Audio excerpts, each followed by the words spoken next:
All in all, best part of the whole ceremony? It was short. Perhaps for you, as you ducked out early. The others are probably just getting started. The drunkenness never ends in this quaint realm. Not so fond of Toussaint after all, are we? Ah, this place is like a strong wine, Geralt. Good in small sips.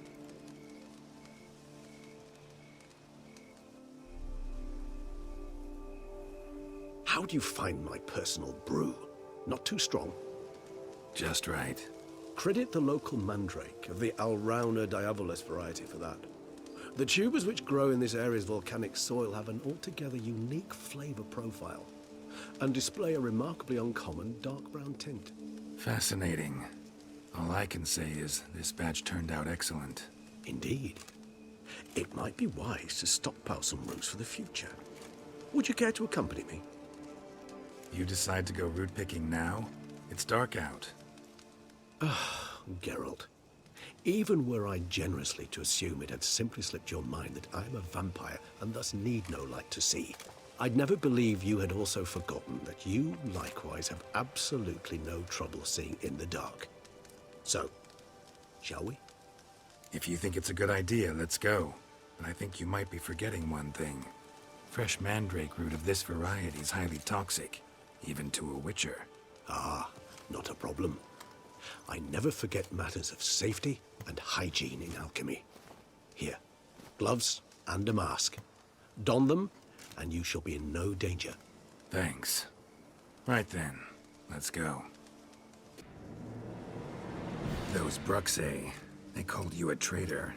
Alas, we've a very simple code of honor, we vampires.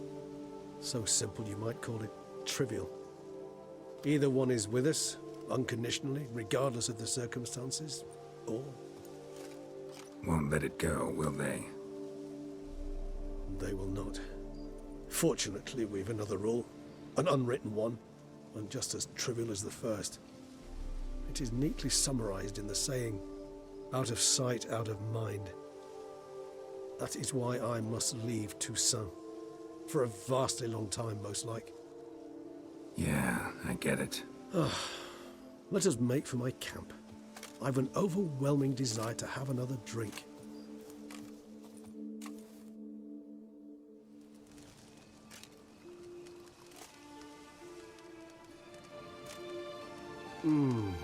Supreme bouquet. Firm, defined beginning, then develops gently, rising to a startling finish. Don't you think? Not much of a connoisseur. Then it is high time you started your education. After all, the Corvo Bianco vineyard is now yours. By the way, I left a gift for you at your new home, on the nightstand. Thanks. Mind telling me what it is? A trifle. That will nonetheless be useful should you need mutagens. Incidentally, have you thought about what you'll do with your prize? Shall you hang your swords over the mantle and take to pruning vines? No, just not the life for me. Sure, might stop by there occasionally, stay the winter, fill up on wine. But I'd rather keep moving. It's not a choice being a witcher. And once you are one, you're one for life. You can't just step off the path. Besides, plenty of work left for me in the world. Ghouls aren't gonna kill themselves. Rather droll, isn't it, that each time we meet, something harrowing must happen?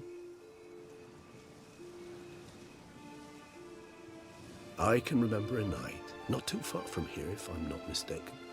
We hid in a cave while a blizzard raged all about. Does that sound at all familiar? How could it not? We just set off to rescue Ciri from Vilgefortz. Oh, our encounter with Vilgefortz. That is something I do not remember so fondly.